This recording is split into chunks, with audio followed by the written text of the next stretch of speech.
Hello friends, how are you today? I hope you're doing well. I just wanted to come to you this morning with a quick video on more updates about me. I rarely talk about myself this much, but I feel like it, so I'm just going to go with it. And I just wanted to talk about my state of mind and how I feel currently at this end of another chapter.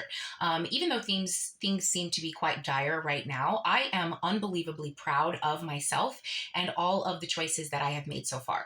And I can't say that I have always been that way, because when I first started this journey and ended up homeless, I did have many regrets. My biggest regret was the fact that I did not put the house that I lived in with my grandmother in my name as she wanted. As her Alzheimer's condition started to worsen, she became adamant that she wanted me to not only put the house in my name, but she also wanted me to become the power of attorney over her medical decisions and her estate. And the power of attorney was very easy for me to accept to do. I was into it and we got that done within a couple of days. But for some reason, when it came down to me putting the house in my name, I just got this eerie feeling and I felt like it just was not going to be that simple. I mean, I know her son and her daughter, and they are cutthroat and they're vicious when it comes to money. And I just knew that me having the house in my name alone wasn't going to be enough to stop them from getting really dirty. And I just didn't want to squabble or fight over something that I felt like was cheap. For me, the relationship that I had with my grandmother and the time that we spent in the house was what was rich, what earned me riches. Now, I deserved what she wanted for me to have, and I deserved money because of the relationship that we had, but that's not what it was about for me. So when it came time for someone to lock the doors on my house, I just walked away because I had already really given up the home spiritually. Now, for years, I regretted that decision because I was living in a car. And I also regretted the decision to let go of my grandmother. I was fighting for her to try to get her back home when I was made homeless. And when I was on the streets, it just became about the survival of myself and Clementine. And I had to pray and trust that God would bring us back together before it was too late. Now, this is a woman with a terminal illness, essentially, and I just had to let her go. And I regretted that for a while, but I realized early on that I was on a journey that was going to help other people, and we needed to be separated, even if it was just for a little while, so that I could do this. That was 8 years ago, and I still haven't seen her. Now, when I came back to Las Vegas, it was not under good circumstances. I was falsely arrested again for the last time in a completely different state 5 years later for the same false accusation.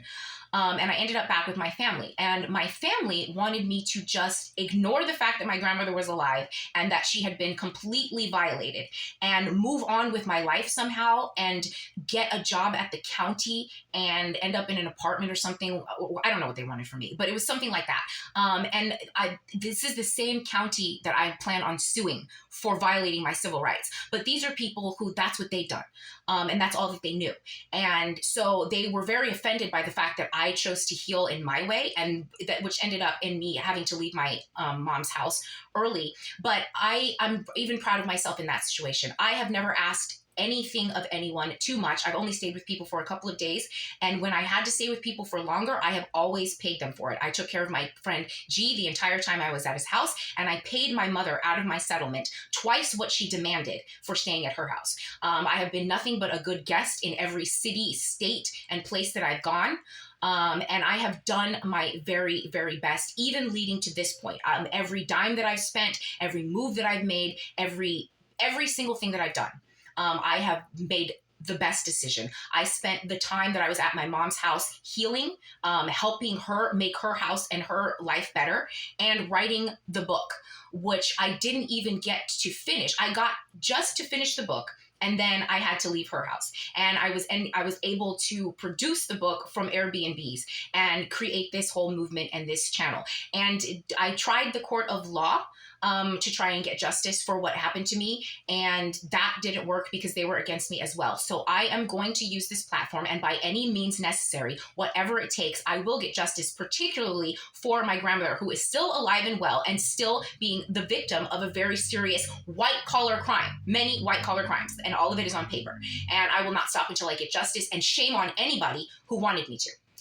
Thank you very much. And that's all I have to say today, and I will get, or not for now. I'll be back later.